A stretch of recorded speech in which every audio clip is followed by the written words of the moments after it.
Now is the time for the big futuristic mega projects that cost millions upon millions. Though I never thought the future would be built in a giant power station. No one would have looked at the iconic, though semi-abandoned, Battersea power station and imagined that it would one day become one of London's biggest new neighborhoods. The station has a rich history, like a great deal of London, but it was safe to say that its best days were far behind it, or so it seemed. A massive project was recently undertaken to transform this piece of London's history into a luxury residential area. The plan has been split into 3 different phases. Phase 1 is the creation of the penthouses at Circus West. These are gorgeous luxury homes created by some of the finest designers in the city, like Lindley Interior Designs. The plan also includes access to a private residence club that itself will cover 5,000 square feet and feature a breathtaking riverfront terrace. The residents there will also have access to a wide variety of unique services. That includes their own private cinema, a fully stocked library that I can only assume looks like the one from Beauty and the Beast, a private bar complete with private bartender, a business center for everyone lucky enough to work from home, and so much more. Phase 2 is known as the Power Station, and it is exactly what it sounds like. The station itself renovated into a new living space, one that's split into several different neighborhoods, each with their own iconic designs. They look like modern masterpieces with beautifully winding staircases, high ceilings, and as much natural light as you could possibly want. These are not cheap places either. They run from around $900,000 on the low side to as high as $18 million and counting. The final phase is known as the Electric Boulevard, and it is the centerpiece that links them all together. We're talking about a new, fantastic building with zany designs, more iconic apartment spaces, and plenty of shopping options. What this project mostly wants to build is a whole new vibe for the area. If you can't tell from every single picture they put out of their vision, they want to create a community of wealthy, trendy socialites who hang out on their rooftop terraces, take Instagram shots of their new state-of-the-art apartments, and most importantly, spend money in the shops, restaurants, bars, and more. On the 14th of October 2022, the place officially opened.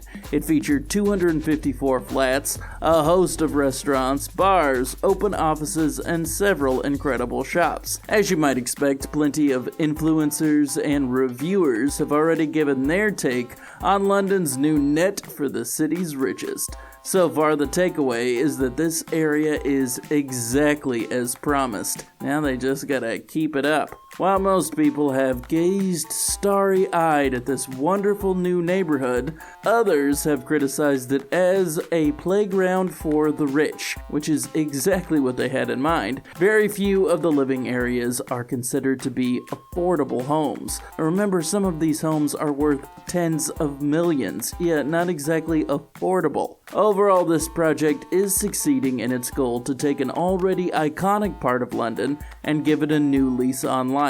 Literally. It's been made iconic all over again, and all it costed them was a budget of $10 billion. The story of Battersea goes way back into London history. It was constructed as a coal-fired power station commissioned by the London Power Company, one that would be constructed in 2 separate buildings known as Battersea A and Battersea B. The building of Battersea A power station began in 1929. It was built to be one of the largest brick buildings in the entire world. The construction was largely praised for its original Art Deco design and decor. Construction on A was completed in 1935. Battersea B would not be so simple. Battersea B power station construction began in 1937 but ran into some obvious trouble around 1941. Of course, if you're familiar with 20th century history, you'll know that there was a pause in construction coming. That would be because of the worsening of World War II. London was besieged by German bombers in what is known as the Blitz, so this naturally put an end to the project for what some thought would be for good, at the time anyway. Eventually, though, World War II was won and London began to recover. Then came the completion of the entire project in 1955. For years, it was said to provide some 20% of the city's power, including that of the royal family. And so, another iconic piece of London was added to the picture. Battersea A was officially decommissioned in 1975, with B closing only a few years later. No one would have thought that years later the area would be home to new life and new progress once again, though there were plenty of ideas pitched around. Before it became the coolest new massively expensive neighborhood in London, there were actually a ton of proposals for Battersea, all of which would have been pretty cool. The original plan for this property would be to utterly demolish it and make room for affordable housing. This proved to be nigh impossible to get done, considering the building's storied history. It was something of a landmark, so knocking it down was just not an option. So instead, they held a competition for ideas in 1983. The winners proposed that the structures be converted into a huge indoor theme park, complete with roller coasters, restaurants. This entire project was said to cost around $35 million. That's not too bad, so what was the problem? Well, costs went on the rise while the project was in early development. It ballooned to upwards of $230 million. Any hope for the continuation of the project was further stalled by the fact that they removed the roof early on.